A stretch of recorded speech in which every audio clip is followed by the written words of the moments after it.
Jamui seat पर update है। श्रेयसी सिंह आगे चल रही हैं और अंतर जो है फासला 7,290 वोटों का, यानी श्रेयसी सिंह 7,290 वोटों से इस वक्त आगे चल रही हैं। नरकटियागंज से बीजेपी के संजय यादव आगे हैं और यहां भी फासला 7,000 से ज्यादा का है, क्योंकि विजेंद्र यादव 7,576 वोटों से इस वक्त आगे चल रहे हैं। सासाराम की बात करें, नोखा से जेडीयू के नागेंद्र चंद्रवंशी 2,541 वोटों से आगे हैं। काराकाट सीट की बात करने में जरूरी है, जेडीयू के महाबली सिंह यहां आगे चल रहे हैं 1,501 वोटों से इस वक्त वो आगे चल रहे हैं। डेहरी सीट पर क्या स्थिति है, तो डेहरी सीट पर एलजेपी आर के राजीव रंजन सिंह 1,758 वोटों से आगे चल रहे हैं।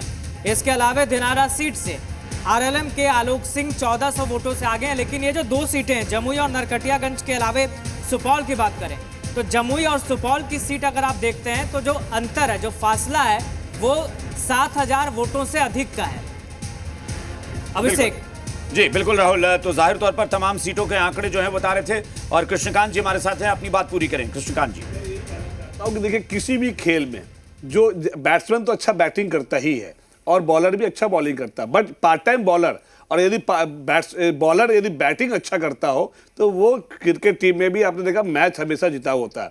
यहाँ पे आरजेडी का जो सबसे बड़ा ड्रॉबैक दिख रहा कि उनके जो टेलेंडर है, जो छोटी छोटी जो पार्टियां हैं, जो है चाहे कांग्रेस हो चाहे सीपीएम, उसके परफॉर्मेंस भी खराब है। तो उसकी यदि परफॉर्मेंस वोट परसेंटेज, जो उनकी जो वोट परसेंटेज है, यदि वो सपोर्ट में नहीं मिला, यहाँ पे आरजेडी का तो फायदा उठा रहा है लेकिन आरजेडी को उनका सपोर्ट नहीं मिल रहा है, तो इसकी वजह से भी आरजेडी का जो रिजल्ट है वो खराब हुआ है और इस पे गहन अध्ययन करना चाहिए। और कोई दिन होता तो शायद ये लोग और भी ज्यादा आक्रामक होते, बोलने पर इन्हें बुरी लगती है बातें, क्योंकि इन लोगों को सवाल भी पसंद नहीं आता। ये तो मैं साफ कहता हूं कि अगर पत्रकार सवाल भी पूछ दें तो इन्हें बुरा लगता है, लेकिन सच्चाई ये है कि अगर हम लोग कभी कुछ कहते हैं तो इनके हक में कहते हैं कि भाई आप इतना लड़ते क्यों हैं, त्याग की भावना आपके अंदर क्यों नहीं है। एनडीए ने भी सीट शेयरिंग में देरी की इस बार तो बहुत ज्यादा देरी हुई, लेकिन जब हुआ उनके हाथ सीट शेयरिंग तो फिर तय हो गया कि कोई फ्रेंडली फाइट नहीं होगी, सबकी सीटें अपनी अपनी होंगी। ये होता है सीटों का बंटवारा और ये होता है गठबंधन। आज तो क्या है कि महागठबंधन के प्रवक्ताओं को छूट है, आप अपना गुस्सा निकाल सकते हैं, आप झुंझला सकते हैं, कोई बात नहीं है,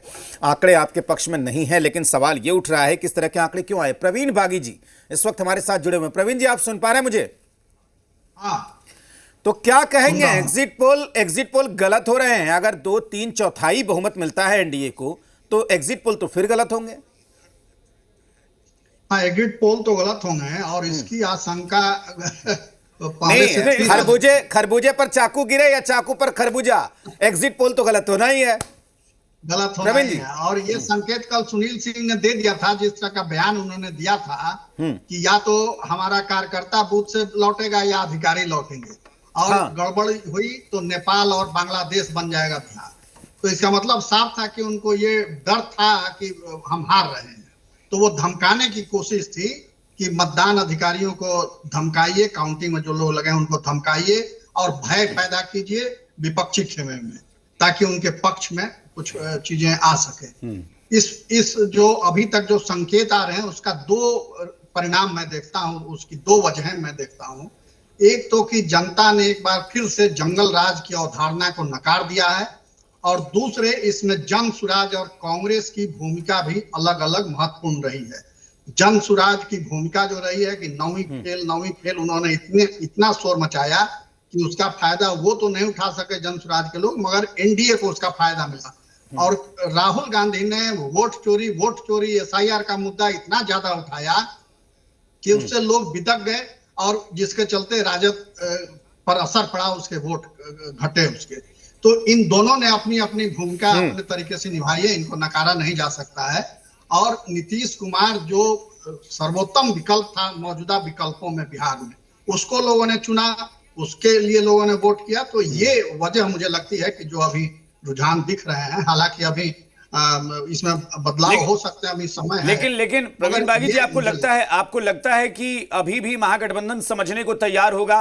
क्योंकि ये कांग्रेस का, खासतौर पर मैं कहूं कि राष्ट्रीय स्तर पर कांग्रेस जिन मुद्दों को छूती है, लोगों को लगता है कि इन मुद्दों पर बहस क्यों करनी, और कांग्रेस हर बार वही करती है। आप वोट चोरी को मुद्दा बनाकर चुनाव में लगे पड़े हैं, एकदम फर्क ही नहीं पड़ता, आप बोलिए तो वो आपसे सवाल पूछ देंगे कि नहीं आप तो वोट चोरी का समर्थन कर रहे हैं। आखिर कांग्रेस को यह कब पता चलेगा कि जन सरोकार के मुद्दे क्या होते हैं?